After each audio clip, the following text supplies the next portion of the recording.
കേരളത്തിൽ കാസ RSS വർഗീയ കൂട്ടുകെട്ട് എന്ന് മുഖ്യമന്ത്രി പിണറായി വിജയൻ. കർശന നിരീക്ഷണവും നടപടിയും വേണമെന്ന് പോലീസ് ഉന്നതതല യോഗത്തിൽ മുഖ്യമന്ത്രിയുടെ നിർദ്ദേശമുണ്ട്. പോക്സോ കേസ് അട്ടിമറി ഉൾപ്പെടെ ചൂണ്ടിക്കാട്ടി പത്തനംതിട്ട മുൻ SP-യുടെ പേര് പറയാതെയും മുഖ്യമന്ത്രിയുടെ വിമർശനമുണ്ട്. ആനന്ദദർശൻ വിവരങ്ങളുമായിട്ട് അനന്തൻ.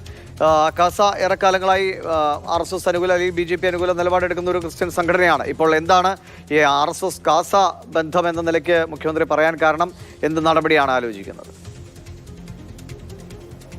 ദിവിഷ്, ഇന്ന് സംസ്ഥാന പോലീസ് മേധാവി അടക്കമുള്ള ഉന്നത ഉദ്യോഗസ്ഥർ പങ്കെടുത്ത പോലീസ് ഉന്നതതല അവലോകന യോഗമാണ് മുഖ്യമന്ത്രി വിളിച്ചു ചേർത്തത്. അന്ന് വൈകിട്ടായിരുന്നു ഈ യോഗം. ഈ യോഗത്തിലാണ് മുഖ്യമന്ത്രി വളരെ സുപ്രധാനമായ ഒരു വിവരം പോലീസ് ഉദ്യോഗസ്ഥരുമായി പങ്കുവച്ചത്. സംസ്ഥാനത്ത് കാസ RSS ബന്ധമുണ്ട് എന്നാണ് മുഖ്യമന്ത്രി ഈ യോഗത്തിൽ പറഞ്ഞത്. അത് കാസ എന്ന് പറയുന്നത് ക്രിസ്ത്യൻ സംഘടനയാണ്. Christian action and affiliation for social action എന്നാണ് ആ സംഘടനയുടെ പേര്.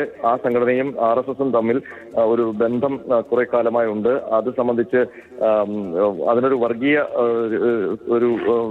വർഗീയത ഉള്ള സ്വഭാവം ഉണ്ട് എന്ന് മുഖ്യമന്ത്രി ഈ യോഗത്തിൽ പറഞ്ഞു. അതിനൊപ്പം തന്നെ വർഗീയ മുതലെടുപ്പിന് ഈ രണ്ട് സംഘടനകളും തമ്മിലുള്ള കൂട്ടുകെട്ട് ശ്രമിക്കുന്നുണ്ട്. അത് സമൂഹ മാധ്യമങ്ങളിലടക്കം അതുമായി ബന്ധപ്പെട്ട പ്രചരണങ്ങൾ ഈ രണ്ട് വിഭാഗങ്ങളിൽ നിന്നും ഒത്തുചേർന്നുള്ള ചില ഗ്രൂപ്പുകളിലുമൊക്കെ നടക്കുന്നുണ്ട്.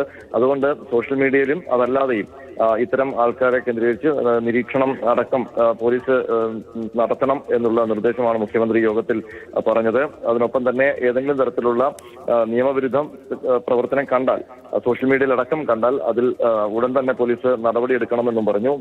ഈ യോഗത്തിൽ മറ്റൊരു പരാമർശം മുഖ്യമന്ത്രി നടത്തിയത് അത് മുൻ പത്തനംതിട്ട ജില്ലാ പോലീസ് മേധാവിയും ADGP ഓഫീസിലെ AGയുമായിരുന്ന VG വിനോദ് കുമാറിനെ കുറിച്ചാണ്. പരോക്ഷമായിട്ടാണ് മുഖ്യമന്ത്രി ഈ SP-യുടെ പേര് പറയാതെ, VG വിനോദ് കുമാറിന്റെ പേര് പറയാതെയാണ് ഈ പരാമർശം നടത്തിയത്. അത് പോക്സോ കേസ് അട്ടിമറി അടക്കം കാസ RSS കൂട്ടുകെട്ട് കാര്യത്തിൽ ജാഗ്രത വേണമെന്നതാണ് മുഖ്യമന്ത്രി പറയുന്നത്.